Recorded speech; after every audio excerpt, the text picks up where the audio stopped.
उसके बारे में आपको क्या लगता है? मेरी भी आशा है कि आप जैसे और लोग चुनाव जीते। हमें जरूरत है, इस बार से 7 इंडिपेंडेंट कैंडिडेट हैं। हमें चाहिए कि एक स्ट्रॉन्ग डेमोक्रेसी के लिए और आए, क्योंकि आप मुद्दे उठा रहे हैं जो रेलेवेंट मुद्दे हैं। पर ये मुद्दे क्या सिर्फ मर्दों के हैं? नहीं, बिल्कुल सबसे ज्यादा रखेंगे।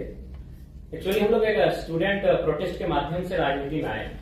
कोई आइडिया नहीं था कि पॉलिटिक्स कैसा होता है, और खासकर कभी मुखिया का चुनाव नहीं लड़े तो बंदे अगर सांसद के चुनाव लड़ेंगे, तो ये तो आइडिया ही नहीं था। तो हमने एक स्टूडेंट का प्रोटेस्ट था झारखंड में, वहां आए, मीडिया के सामने अपनी बातों को रखा, मीडिया में कवरेज मिला, तो पूरे राज्य में हमारे विचारों को सर्कुलेट किया गया। उसके बाद से हर एक पंचायत वाइज, प्रखंड वाइज सभाएं होने लगी और लोग हमारा डिमांड करने लगे, हमें सुनने लगे, और कभी कभी 2 बजे रात तक, 4 बजे रात तक लोग सुनने लगे। तो फाइनली लगभग 1 साल पहले 18 जून को हम लोगों ने डिसाइड किया था कि हम लोग चुनाव लड़ेंगे, और चुनाव लड़ेंगे। हम लोगों ने उसके बाद 6 महीने बाद अपने पार्टी को रजिस्टर के लिए आवेदन दिया, लेकिन अभी तक हमारी पार्टी का रजिस्ट्रेशन भी नहीं हुआ। और बकायदा हम लोग 1 साल के कम समय में चुनाव लड़े और बहुत दमदार तरीके से चुनाव लड़े, और झारखंड के हिस्ट्री में फर्स्ट टाइम कोई इंडिपेंडेंट कैंडिडेट 27% मतलब वोट लेके आया है। 3.5 लाख वोट लेके हम अकेले हैं जिस लोकसभा चुनाव से हम लड़े थे, और कुल मिलाकर हम लोग 8 प्रत्याशी दिए थे, और लगभग हमारे 6 प्रत्याशी तीसरे पायदान पर रहे हैं। तो इसका मतलब है कि मैं भारत की तो नहीं कह सकता, लेकिन झारखंड के परिप्रेक्ष्य में कह सकता हूं कि झारखंड बदलाव चाहती है, और नो डाउट बदलाव होना चाहिए, क्योंकि झारखंड जिस पृष्ठभूमि से आती है, झारखंड उसके नाम में ही छुपा है। झाड़ यानी जंगल होता है, खंड यानी जमीन होता है, और आज हमारा दोनों चीज संकट में है। जंगल की बात करने वाला कोई नहीं है। उदाहरण के लिए आप देख सकते हैं आज हंसदेव जंगल की क्या कहानी है। आज दिल्ली का टेम्परेचर हम लोग 45 पा रहे हैं, 46 पा रहे हैं, बिल्कुल अपने मतलब अपोजिट पा रहे हैं। झारखंड का वातावरण से जब दिल्ली में हम लोग कदम रखे तो बिल्कुल असहनीय लगा, और हम लोग को लगा भी नहीं कि 2 मिनट यहाँ ठहर पाएंगे।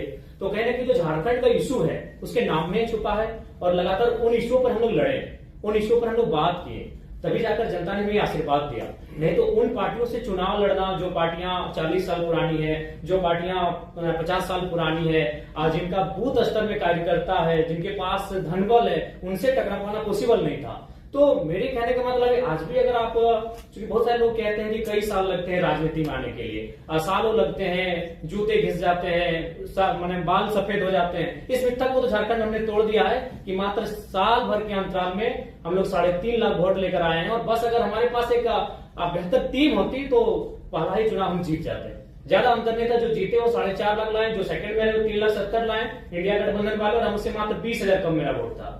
तो इस चीज को तो हमने झारखंड में मतलब एकदम क्लियर कट उत्तर दे दिया है कि समय और साल मायने नहीं रखता है, आपकी आइडियोलॉजी मायने रखती है। और हमारी आइडियोलॉजी स्पष्ट थी। हमने स्पष्ट कहा था चुनाव में कि आप जितने भी लीडर्स हैं, क्योंकि सबसे महत्वपूर्ण जो चीज आती है वो इकोनॉमी की आती है। आज हम यहाँ बैठे हैं, चाहे जिनका जो भी डिपार्टमेंट है, हम लोग कोई साधु संत सन्यासी है नहीं, पीर फकीर है नहीं, हम एक सामाजिक जीवन को जीने वाले हैं, गृहस्थ जीवन को जीने वाले लोग हैं। यानी हमारा सबसे जो महत्वपूर्ण विषय होगा इकोनॉमी होगा, हमारी संपत्ति होगी। तो मैंने वही जनता से कहा कि जिन नेताओं को आप चुनकर भेजते हैं, आप उनके संपत्ति के बारे में पता करें। आज किसी का दिल्ली में, किसी का रांची में, किसी का विदेशों के कंपनियों से टाइप है। एक आपकी बात बताए भी है, इतना यूथ भी है, तो उसके बारे में आपको क्या लगता है? मेरी भी आशा है कि आप जैसे और लोग चुनाव जीते। हमें जरूरत है, इस बार से 7 इंडिपेंडेंट कैंडिडेट हैं। हमें चाहिए कि एक स्ट्रॉन्ग डेमोक्रेसी के लिए और आए, क्योंकि आप मुद्दे उठा रहे हैं जो रेलेवेंट मुद्दे हैं। पर ये मुद्दे क्या सिर्फ मर्दों के हैं? नहीं, बिल्कुल सबसे ज्यादा प्रभावित तो महिलाएं होती है, क्योंकि मैं जिस झारखंड से आता हूँ, अगर वहाँ बात की जाए तो वहाँ हमारी विधायक मैम जो बैठी है आपकी बगल में, उनका जो क्षेत्र है वो विस्थापित क्षेत्र है, खनन का क्षेत्र है, माइंस का क्षेत्र है। जब विस्थापन का बात सामने आता है, तो जब लोग विस्थापित होते हैं तो ऑब्वियसली महिलाओं को भी बहुत सारा प्रॉब्लम का सामना करना पड़ता है। मान के चलिए जिस क्षेत्र से विधायक आते हैं उस क्षेत्र का आपको परिचय देता हूँ मैं। 4 प्रकार की फसलें आती है, वहाँ धान, गेहूं। तो महिलाएं जब अगर विस्थापित ना होती है, क्योंकि झारखंड में बात करें तो आपको विस्थापन की बात करनी होगी, आपको माइंस की बात करनी होगी। जो लोग यहाँ बैठे हैं और इसलिए आप झारखंड को जानते हैं मिनरल्स के लिए, और नो डाउट हम लोग देते हैं 27% कोयला देते हैं, ओवरऑल 40% खरीद देते हैं। तो अगर हम विस्थापन जब ना होता है तो उस समय महिलाओं की भागीदारी होती है, खेती के माध्यम से हो, साग सब्जी के माध्यम से हो, यानी महिलाओं की परस्पर भागीदारी होती है। अगर पुरुष खेत को जोतने का काम करते हैं तो महिलाएं वहां धान उगाने का काम करती है, उसको रोपने का काम करती है, और फिर महिलाएं जब धान को काटती है तो पुरुष को खेत कर लेकर आते हैं, यानी 50-50% होता है। जब खेत हमारे पास होते हैं तो हमारे पास जो महिलाओं की भागीदारी होती है 50% होती है, लेकिन जब उस क्षेत्र से हम विस्थापित कर जाते हैं, वो क्षेत्र जब गवर्नमेंट किसी परियोजना के लिए ले लेती है तो महिलाएं शून्य हो जाती है, उनके हाथ कट जाते हैं।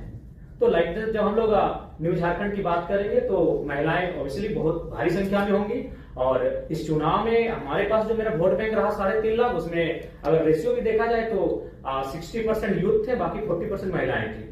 तो कहीं ना कहीं उसमें उस दिशा में हम लोग अच्छा काम किए हैं और महिलाओं को अच्छा कनेक्ट भी किए हैं, क्योंकि महिलाओं ने भी इस समस्याओं को देखा। आज अकॉर्डिंग टू कोरोना के टाइम का जो हमारे पास रिपोर्ट था, उसमें 12 लाख झारखंड के प्रवासी मजदूर मिले, और उन प्रवासी मजदूर की जो पीड़ा है, महिलाओं ने भी घर बैठकर देखा कि दिवाली है, होली है या ईद है, उनके बेटे उन्हें परदेशों से बधाई भेजते हैं, उनके बेटे उनको विदेशों से बैठ के बधाई भेजते हैं। तो कहीं ना कहीं हमने उनको कनेक्ट किया, उन मुद्दों से महिलाओं को भी हमने कनेक्ट किया, इसलिए महिला भी खुलकर आई और हमारे पक्ष में मतदान की। और हम आशा करते हैं, क्योंकि हम लोग बार बार कहें, हम लोग एक लर्नर हैं और आज इस कॉन्फ्रेंस हॉल में हम लोग भी कुछ सीखने के लिए आए हैं। मैं आपको बताना चाहूंगा, मेरे गिरिडीह लोकसभा में 2261 बूथ हैं। हमको लगता है कि 1200 से 1300 बूथ में हमारा बूथ एजेंट बैठा था, 1000 बूथ में हमारा एजेंट नहीं बैठा था, और फिर भी हम लोग वोट गेन करके आए।